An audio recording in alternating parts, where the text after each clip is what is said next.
So thick, damn. Cooked with me yellow rice. Stop eating white rice every time. So today we are going to cook the Arabic version, okay? Prepare your onion, chili, tomato. Put your tomato like this size. Make your onion brown. And calabash. I don't know the English name. So this is parsley powder, jalapeno, red, black pepper, cardamom, dry lemon, with curry powder. So we are going to make a different version of rice, okay? How you put your white rice, stir it very well, okay?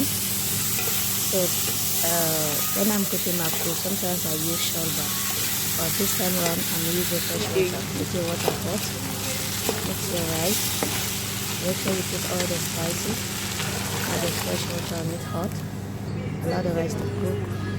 This is how yellow it is. So I make grilled chicken for this food, very yummy and delicious.